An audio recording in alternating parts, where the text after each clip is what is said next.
Welcome to today's version of the Keynote Curators webinar, LinkedIn Live. We are in for a real treat. Not only is this a special guest and a real privilege to have JP Pawliw-Fry with us, but a close friend, a mentor, somebody that I bounce great thoughts off of, and he kind of gives me the straight talk on it all. We're going to be specifically focusing on how to manage anxiety, stress, and burnout. You can call it by other names, overwhelm if you want. And we're going to talk a little bit about the science of it, and then kind of what there is, not kind of, but what we can really do to put into action to manage it and use it to our advantage.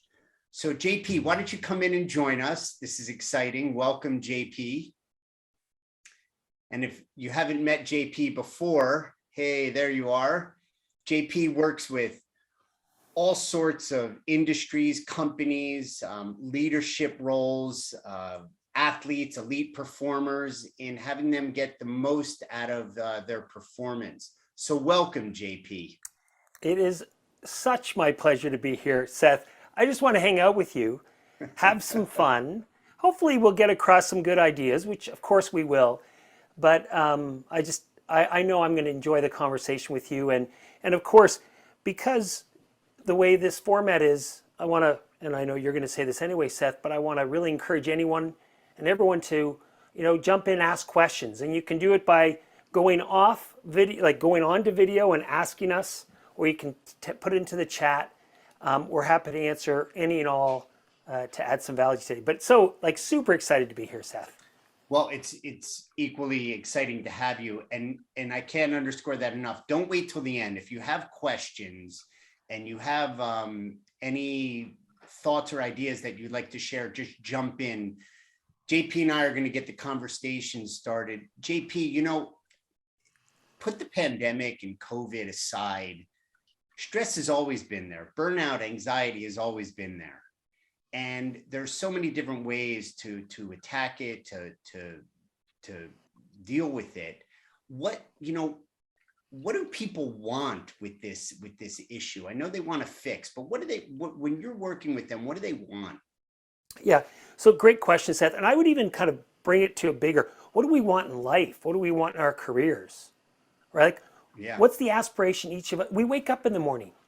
We have some intention, right? What's that intention? Well, we want to, in meeting planning, we want to create great experiences. We want to make a difference, help our organizations or the ones we're working with, manage the challenges, get over the barriers they're facing so they can be the best that they can be. We want to, that's on kind of our professional, on our career. We want to grow our career. We want to live well, right? So we wake up and we have this aspiration that, we want to enjoy life and we want to be productive and make a difference. So I'd almost start there because that's what we wake up with. We don't kind of wake up, but that's what we wake up with. The challenges that we face, a barrier to that, right? Yeah. Seth, I've talked about this a lot. I mean, think about, and we don't have to maximize this, but how much we've all been disrupted for sure. But the truth is that if we look forward, how much uncertainty there is. Is inflation and the economy going to go into a bad place? And so we're facing this uncertain, this volatile world. And so what's getting in the way of us achieving what we want, both professionally and personally, is, we're facing, the great resignation, that we have less resources. That's and right. There's hybrid. How are we going to manage that? There's all of these things that are kind of getting in the way. But I think the one to really focus on is uncertainty, because that's one of the real drivers in our brain that can cause us that anxiety and stress that we're talking about.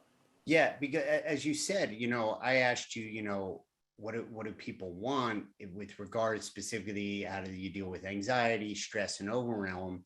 You made it a bigger picture and said, what do we want with our life? So we wake up in the morning, we have that aspiration. Yep. It's a new day. It's a pure possibility. And then instantly there's what's in the way of that. Absolutely. You call it an obstacle, but it's what do we have to overcome? What do we have Yep. to deal with? What do we have to handle? And we're barraged with it. And that's where the overwhelm comes in. So, that's in the way, but really there's more that's in the way. It's how we kind of deal with it. You and I have talked about that. Could you expand on that a little bit? Sure. So in the course of a day, we are facing challenges on, around change and uncertainty in the business, but we're also facing those challenges in our relationships. And what's really interesting is that the consequence of not managing our emotions around both is what then causes us to start to feel stress, anxiety, all of these other things. I'm not blaming. Can you say that? Can you say that again? Sure. And by the way, just a little kind of preface, I don't want to blame people as I say this at all. But what happens is we face these events, these challenging relationships at work and at home, but let's say at work, this challenging change. And then in that moment, how we deal with that, it's how we manage our emotions, because that's the driver of behavior. How we manage our emotions in that moment is what leads to a number of outcomes. And when we feel overwhelmed, I like the word you used earlier, Seth, around the overwhelm and the uncertainty. If we don't have tools to manage our emotions, what can happen is that we can go into this loop. And that's what can cause us anxiety.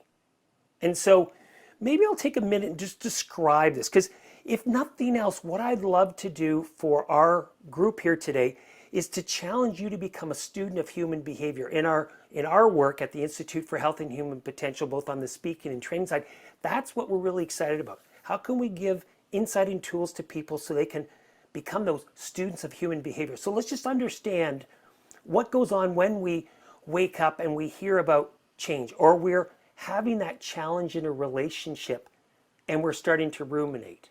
Right. So, and JP, just to bring it into a little bit, dial it into a little bit specific example, just so I understand it, you're saying that in that moment where there's an obstacle literally right in front of us, and it's at work, in a relationship, maybe it's a difficult conversation that we've had to have, and those emotions are what are driving how we behave. Let's make up an example. There's either your direct report or somebody on your team, a colleague, and you have challenges with them, something that you need to communicate, that what the past says, it's been difficult. And it brings on stress, it brings on anxiety, overwhelm, and that becomes an obstacle in the way of what do we want? We want to have this fulfilled life. We want to make a difference at work. We want to expand our capacities. We want to grow. We want to have an impact. We want to be part of a great team.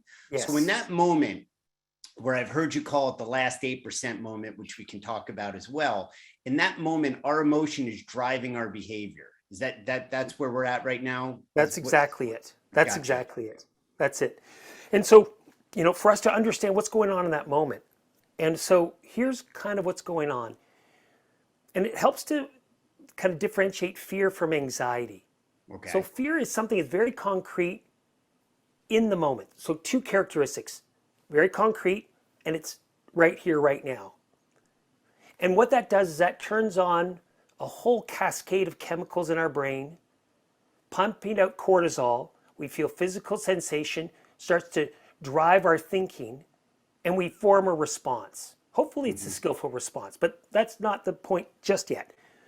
But I want to differentiate fear from anxiety, because anxiety feels like fear. But there's a couple of the reason it feels it is because the consequences feel very similar. We feel in our body, we feel our heart, we hear that voice in our head. But here's what's going on. Fear is two characteristics. It's concrete, it's in the moment. Anxiety is less concrete, and it's in the future. That's really important to know, right? Yeah. And that's a really key one, because when there's a lot of uncertainty and we're all feeling it, then we can start to awfulize. And so we need to understand the loop. What happens is, and this is how the brain makes emotions, we have physical sensations when we sense something. Physical sensations come first, not thinking, physical sensations. It comes up into our brain. Our brain sits there and checks it, right? This fast but ambiguous information. It prioritizes speed.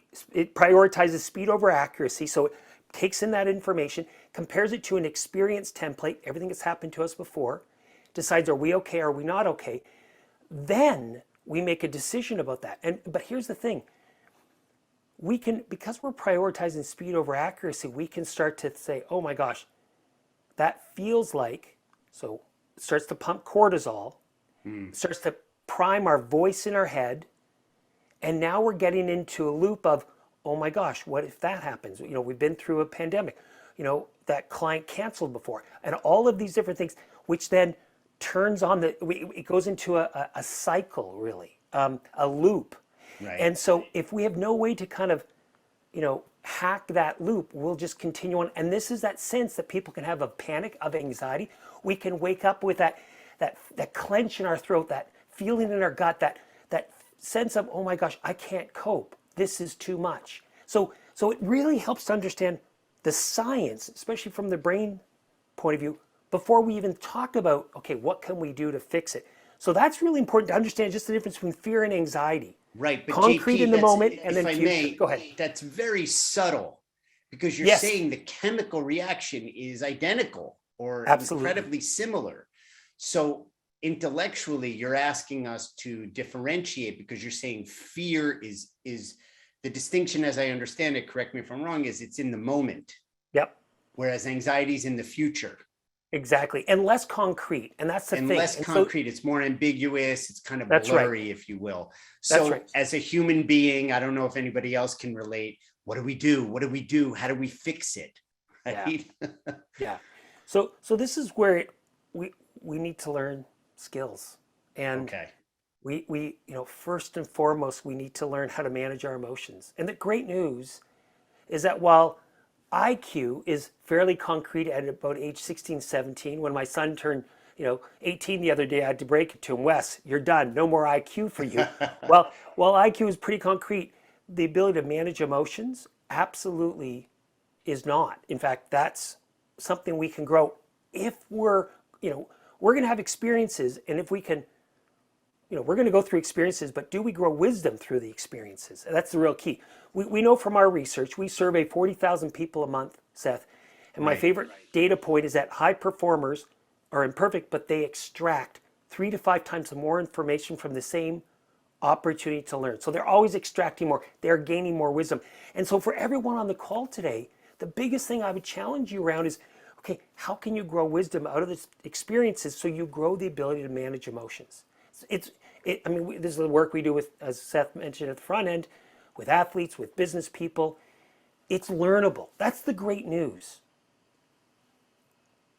That's great. So should we tell them what to do? No, I was just going to say that's great, but what is it? Right. Yeah. And if anybody has a question, just feel free at any time to pop it right into the you know, the chat, and we'll get to your question. But yeah, tell us, what is that? Yeah. So,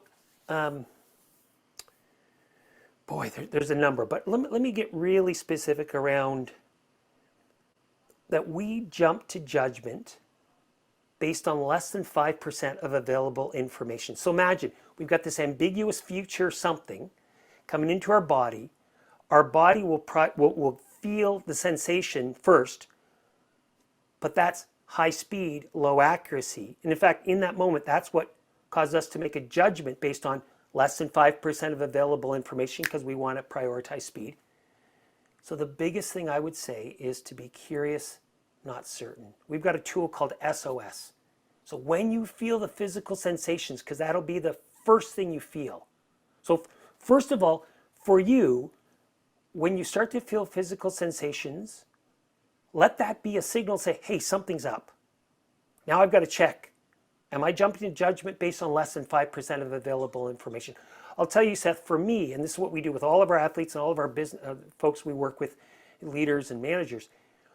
What's the signature sensation you feel? For me, it's heat. When I feel heat in the forehead, that's the sign that says, okay, JP, there's something going on here.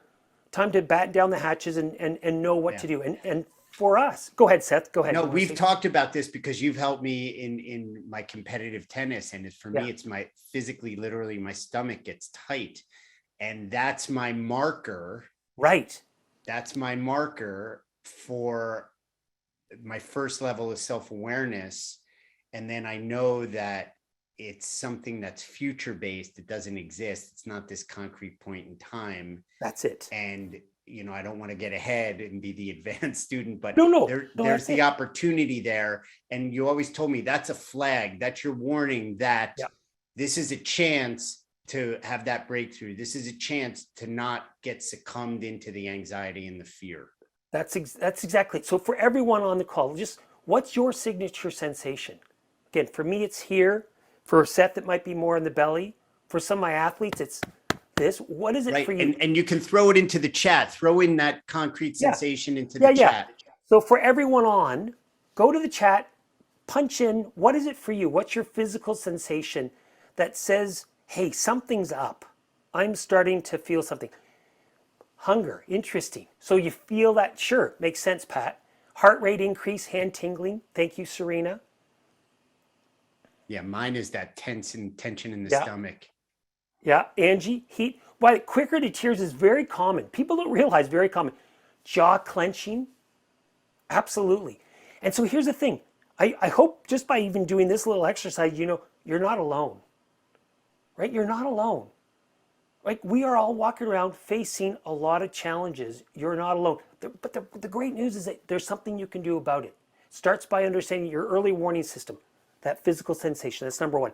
But number two, it's then to know, okay, I got to be careful not to jump to judgment based on less than 5%. So I'm going to be curious and try to seek more information before I react.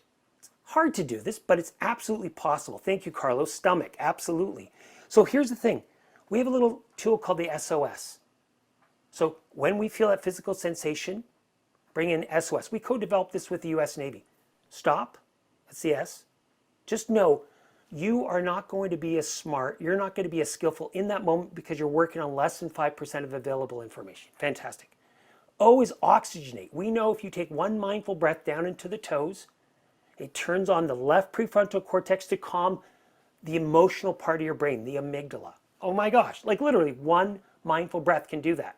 And what it does is it turns on this thinking brain to go, I think I need to get more than 5%. And then the S is literally seek information, get more than 5%. And so, there's a lot we can talk about, but just even if you do that, that'll go a long way to not going into that cascade of chemistry, mainly cortisol, that gets you in this loop that then you feel overwhelmed and you're like, I can't handle it. Right. So that's a mechanism to stop that loop, to stop that cycle. That's it. And literally the first S is stop. Yeah. So I'm going to give another hack. And this is when you wake up in the morning. Where's my phone? I don't even see my phone.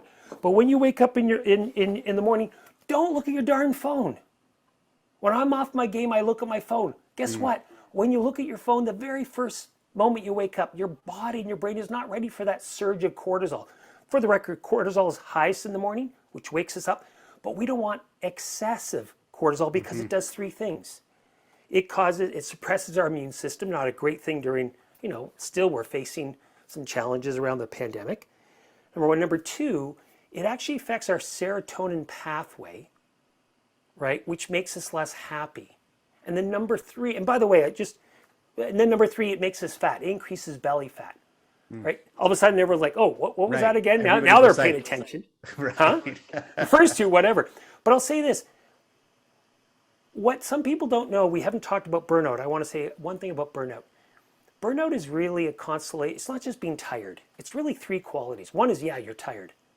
Number two, though, you start to feel less happy, less joyful from the same thing that brought you joy a year ago. And that's that serotonin pathway.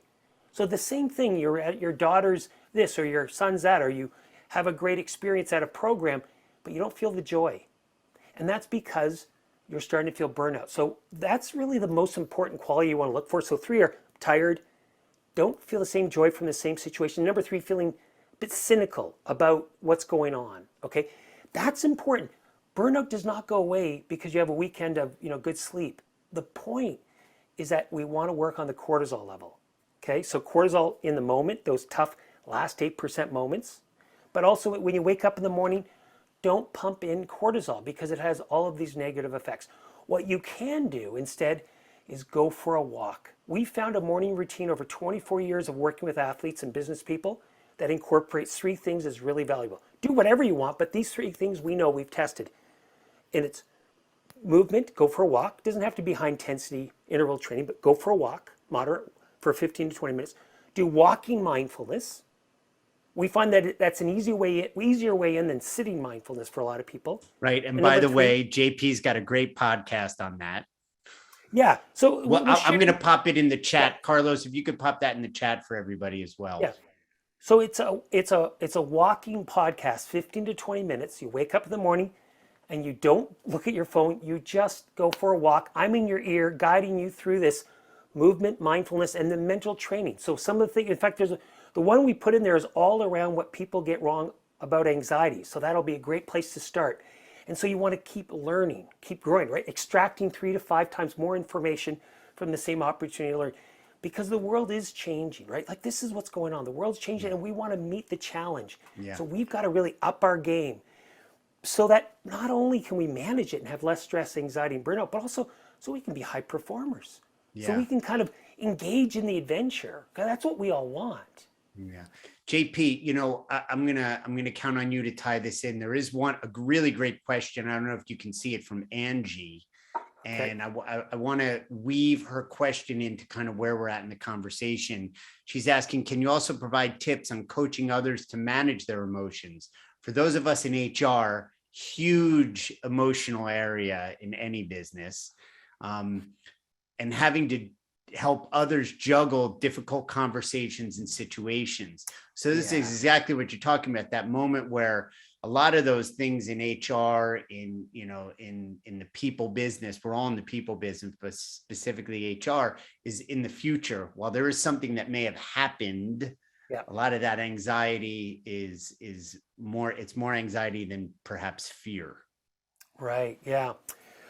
Oh, well, great question, Angie. No, it is. It is a great question. So first of all, like those tough conversations, those coaching or those tough conversations, we define that as a last 8% conversation, right? We're pretty good at getting to 85, 90, 92% of what we want to say in a conversation.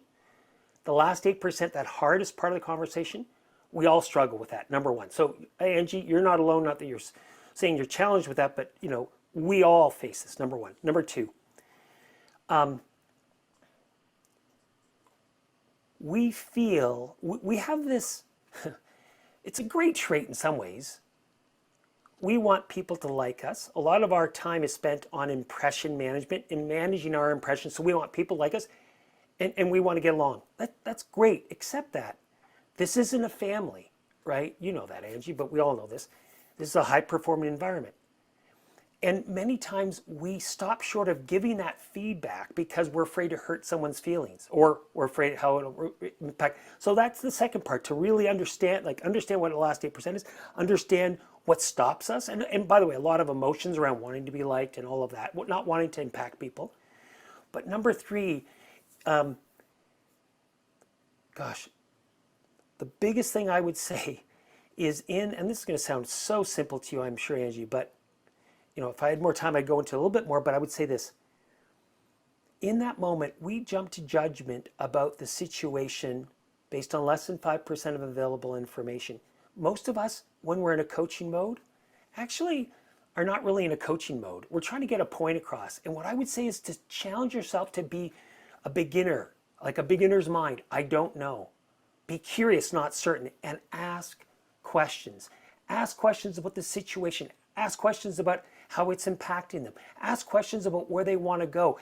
And that to me is what I get excited about because, as Seth knows, I coach coaches and I love, the biggest thing I do when I coach coaches, like in the NFL, NBA, wherever, is to not give them advice. It's to sit there and just keep asking questions.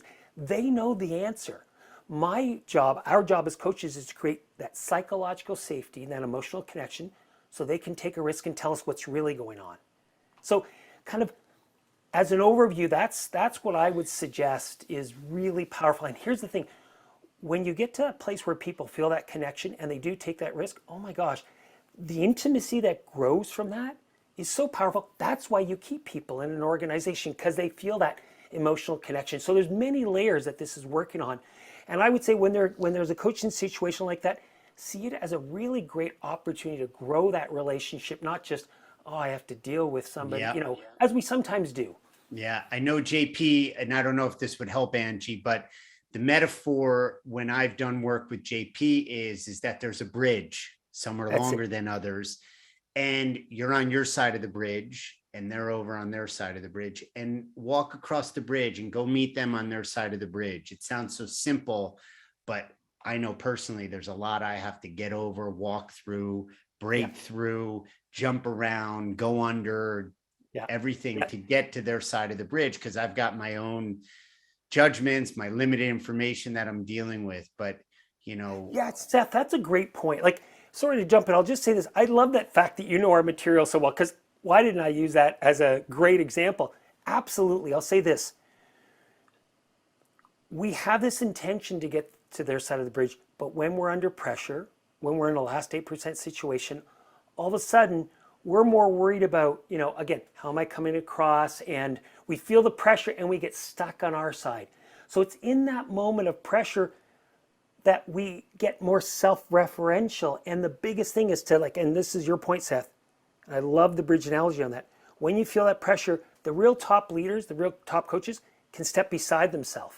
And yeah, they got this voice in their head and there's stress and anxiety, whatever, but they can step beside themselves, get to the other side of the bridge and ask those good questions. Because really what your people want, and let me give you kind of what they want, is something called VVF. They want to have a voice with you. They want to feel heard and witnessed. They want to feel valued by you. Voice, V, value, V. And then finally, the F is feedback. You don't start with feedback, right? You don't start with, here's what you should do, which is what the trap all of us fall into. You manage your emotions, get to the other side of the bridge, and build a bridge backwards towards yourself by asking questions, giving them voice, making them feel valued, being really present.